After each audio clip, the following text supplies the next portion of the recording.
is a brand new model that just came out a couple of months ago here in Australia. And I was going to do a whole series on the bike, so hopefully you can stay for that. But before we get into that side, if you could just give me 2 minutes to explain what's going on. Yes, I actually come from a motorcycle background where I've mainly rode bikes over the past 12 years. Up until 5 years back, I bought my first scooter and enjoyed the experience. And I'd been putting scooters on the bike channel I've got, but as a rule, it's not really popular there because naturally the guys who buy motorcycles are really not that much interested in scooters. But I ride them, enjoy them and stuff like that. So I thought I'd just open this dedicated channel to this particular bike, the Xmax 300. And to give you an idea, over the past, say, 5 years, I've had a fair bit of experience with scooters, and these are ones I've actually bought brand new. In the Honda range, I bought the ADV 150, the PCX 160, and the Forza 350, so that's in the Hondas. In the Yamaha, I bought 5 of these Xmax 300s and 2 NMAX 150s or 155s. And Suzuki, I bought 2 Suzuki Addresses 110. Yeah, so if you come to this channel and subscribe, that will help me get it going.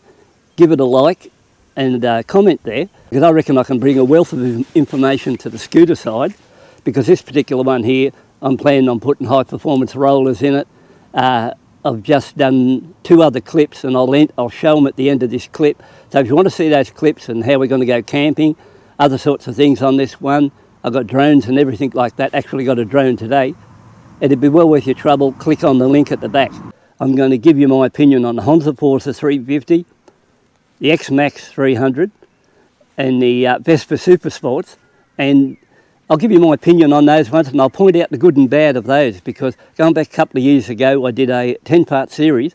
At one stage, I bought an Xmax 300 23 model, and I also bought the Honda Forza 350 and ran them together over a 10-part series, and that's interesting there too. So without further ado, let's get on to the windscreen now. Just have a quick look at this one, how good this new 2025 model looks in this sort of, I'd class as a burnt orange. Look at that beautiful looking colour. Better in the flesh when you see it compared to if you see it here on video, like 2 different things. Now, let's get on to the screen here. There you go. There's a bit of a look at it just in that stage there.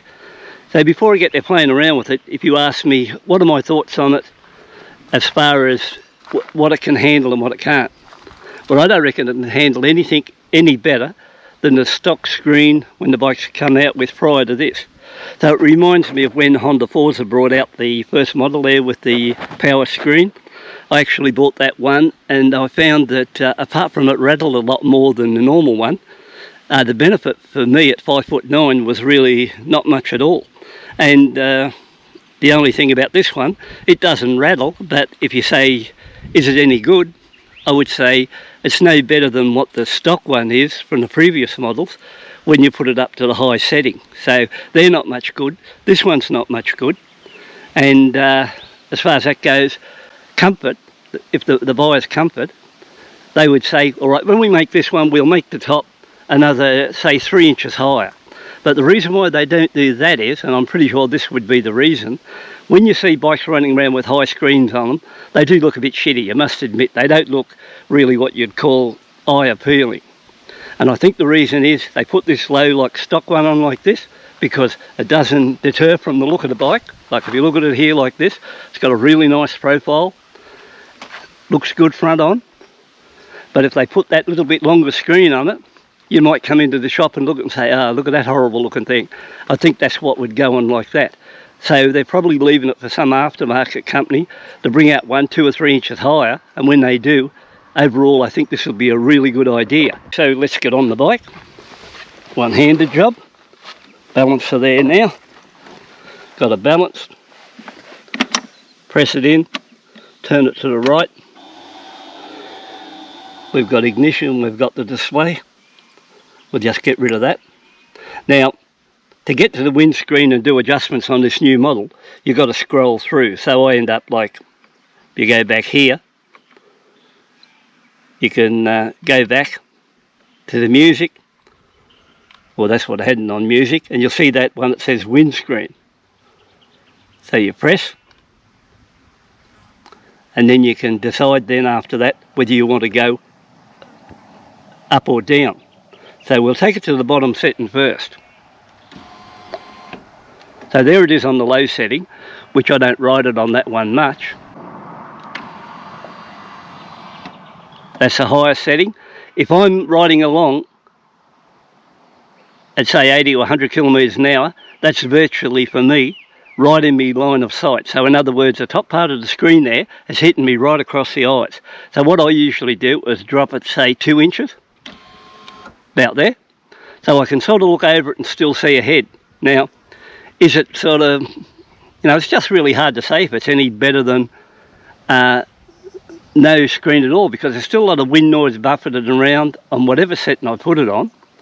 So it really needs to go up, probably up around that much higher to be effective and get some results for it. But at this stage, I think it's a gimmick. We'll go to the top. We're up there like that. Bring it right down. So if you look at your previous model without the power screen, you'll notice it had 2 settings. There's 4 screws there. You undo it. If you want it up high, just lift it up. Even when I was at the stage with last year's model, when I had the Xmax, I used to just get one of those cheap eBay deflectors and put on it for around about $35, and that solved that problem. So I think overall, in my case, like when I come out here today and you see it cruising along, once again, that's on fully up, and I dropped down to about there, so that I could see over it all right, and I think that's about it for a 5'9" rider. Now, if you're 6 foot or so, you could pray, but I don't think that'll help you much. And more importantly, probably if you're around say 5'5" or something like that, you might be able to get right into the sweet spot, because I do know if you do bend over when you're riding along and get yourself tucked in behind that screen, it works pretty well there.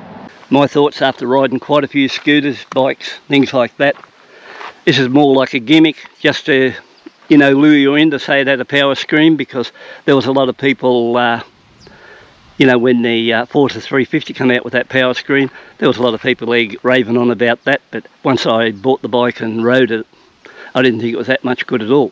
What I will say about this one, just in case you don't know, when they put the power screen in here, the battery in the old models used to sit up front there now. But now, if you're looking at the side, see this right-hand storage case, this no longer opens, and your battery sits in that part there.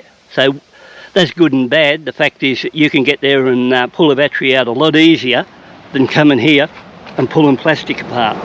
I really like the new display on it, and I just had it on there earlier on, but I like it now because it's only the 1 unit compared it was split in last year's model, and I think overall that's its plus. And I really like this cool colour. Like, it's really a very, you could say, pretty bike to be on. Looks good, got no complaints whatsoever.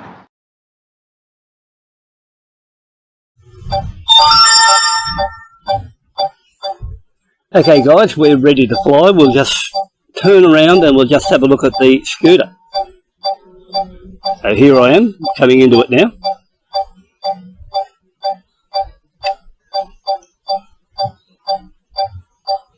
Nice profile. Okay, we'll send it straight up. You can see where we are.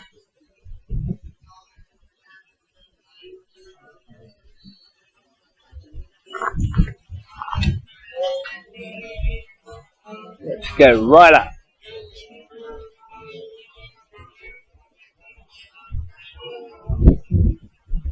We're at 70 metres now. Strong wind warning.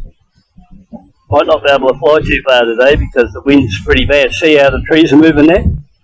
So I think I'll just take the camera up and just give you a bit of a look at the area.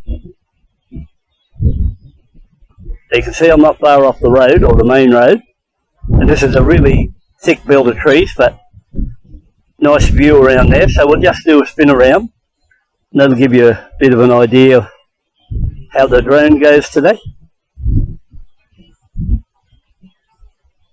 Actually, that creek there, I will zoom into it. So we're now on 3 power. See how good that zoom lens is? Now we're on 3 power. We'll go to 6. I'm now on 6. You can see the sheep there. And we'll go to 9.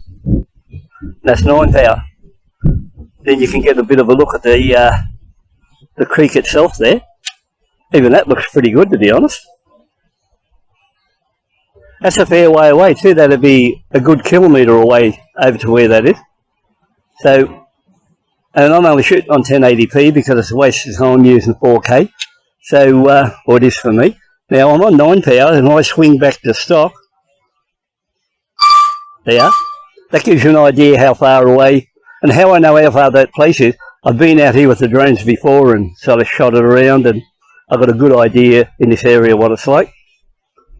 But overall, it's just starting to come into summer here, like the warmer months, and you can see it's nice and green from the winter period. And just a pity that the wind is a little bit strong, but I don't want to send it out and strike any problems. You can see that belt of trees down there. Like, I'll bring the lens down. We zoom into those trees there.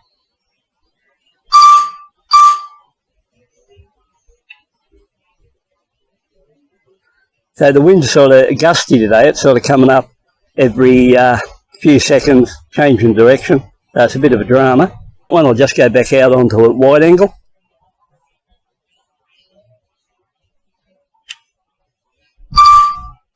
There you go. And I don't think there's much more we can see around here. I was going to fly it along that creek, but I don't think that'll happen today. I've been out here with this drone. This is the DJI Air 3S, and I've been out here and flown it out 6 kilometres, so it'll get going all right. I might just take it out for a little burst. I'll put it in, I'm up 70 metres. I think I'll put it in sports mode. Obstacle sensing unavailable. Fly with caution. Yes, I'm in sports mode, and I'm just curious how fast I can get this drone out there, and I'll just run it out of K. So off it goes now. I'm at 30, 40, 50, 60, 70, 74, 75.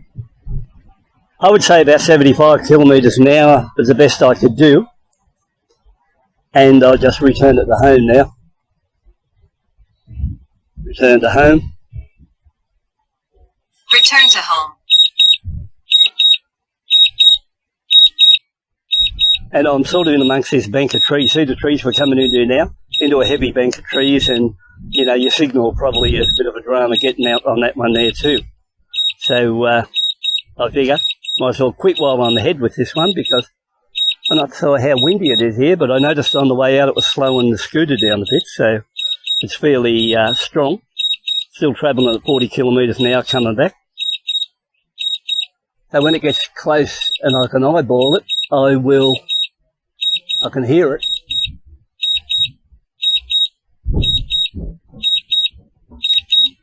There it is, right above my head now. I might just let it land itself and just get ready to press the button in case I have to. And just see how it comes down. Landing. So it's landing now.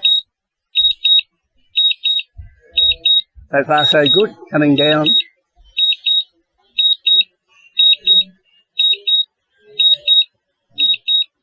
Like I said, I got my fingers there ready to call it quits if I have to. Pretty well close to where it took off from, I think. There. Yeah, it's fairly well. I put it over here in this clear spot. That's good. So we'll call this one quits. And that will do it today. And that's the Air 3S on its flight. And we'll go from there. So cheers for now.